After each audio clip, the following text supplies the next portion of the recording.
buenas tardes y sean bienvenidos a este su programa Infórmate.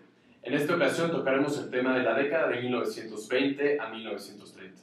Abordaremos temas importantes, todo lo que sucedió en estos 10 años, como la presencia de personajes importantes como Hitler, Mussolini, Stalin, entre otros. También vamos a recordar que en esa época estaba finalizando la Primera Guerra Mundial y claro, había resultados, buenos y malos, había un ganador y había un perdedor. ¿Cuáles fueron todos los acontecimientos importantes? ¿Qué surgió? ¿Cómo fueron las derrotas? ¿Cómo ejerció la sociedad esos efectos? También vamos a recordar que en ese entonces el país potencial más grande en la actualidad, se generó teniendo una economía poderosa, pero que más tarde iba a caer. Ese país es Estados Unidos. Para tocar estos temas voy a presentar a mis tres expertos. Ella es Andrea, Félix y Jimena. Vamos a comenzar con un tema muy importante que surgió en 1920, que fue la Conferencia de París. Andrea, ¿qué nos puedes decir sobre el tema? Bueno, pues primero que nada es muy importante saber, mucha gente se pregunta, ¿por qué se dio la Segunda Guerra Mundial? Y creo que es relevante empezar desde la Primera Guerra Mundial, el fin de la Primera Guerra en 1918 y luego la Conferencia de París, que fue en 1921, que fue donde se edificó como las sanciones que se iban a imponer a Alemania, que era conocido como el perdedor, y así pues, los estatutos que se iban a poner a cada país en contra del armamentismo. O sea, lo que se creía que era la Primera Guerra Mundial era como la gran guerra que iba a detener todas las guerras. Después de eso ya no iba a venir nada más. Y fue por eso que en la Conferencia de París se establecieron todas estas reglas y se metieron con Alemania. Y bueno, ustedes nos pueden platicar un poquito más de qué sucedió en Alemania. Sí, claro, bueno, en Alemania, cuando se crea esto de la Conferencia de París, se hace como el resentimiento a los alemanes es muy grande y entonces se crea un motivo nacionalista muy grande por parte de ellos, de gente que peleó como soldados en la Guerra Mundial, como les estaban imponiendo un nombre, porque ya es una república de Weimar, cómo les estaban imponiendo una deuda casi impagable. Todo eso genera que ellos tengan un nacionalismo y pues ellos eran un levantamiento nacionalista en el que ellos eran alemanes. Claro. Sí, claro, y es que es de aquí donde empiezan a surgir líderes que son completamente nacionalistas. Podemos hablar de Hitler y a lo mejor después hablaremos también de otros líderes como Mussolini. Pero hay que destacar que la sanción que dio la Conferencia de París a Alemania se dio hasta 1922 y la sanción era de 40 billones de marcos, que era la moneda nacional de Weimar. También podemos hablar un poco sobre, pues más que nada sobre el beneficio que tuvieron unas naciones mayor sobre otras.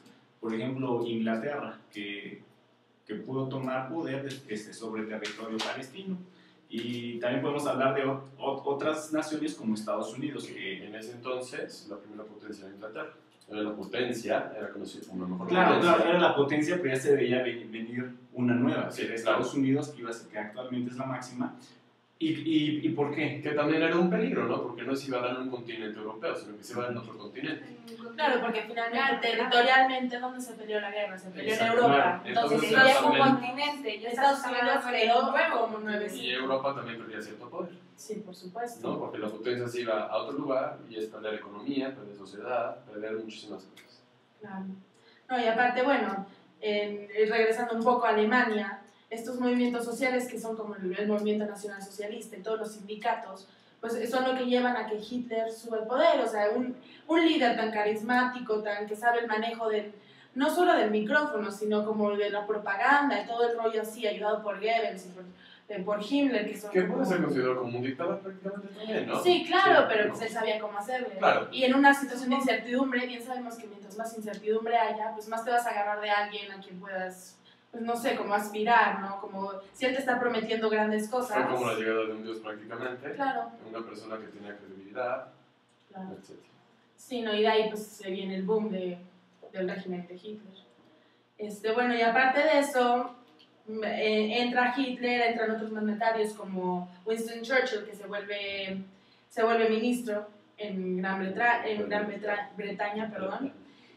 Mussolini como diputado en Italia, Y bueno, esto genera que se empiecen a hacer como las alianzas, que ustedes Sí, saben. sí, también, por ejemplo, Mussolini, que fue en 1922 cuando logró mediante un golpe de Estado y la marcha sobre Roma, de la que a lo mejor tú vas a hablar un poco más, Jimena, que hizo que el rey Vittorio Emanuel III le encargara organizar el gobierno italiano.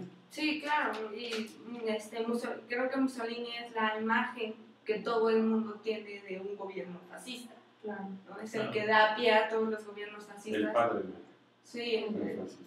el fascismo que se da también luego se da en España, se da en distintos lugares de Europa.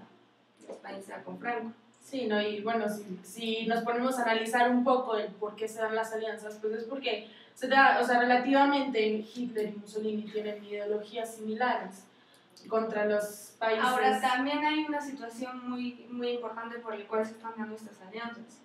Aparte de Estados Unidos, estaba creciendo otra nación, que es la Unión de Repúblicas Soviéticas Socialistas.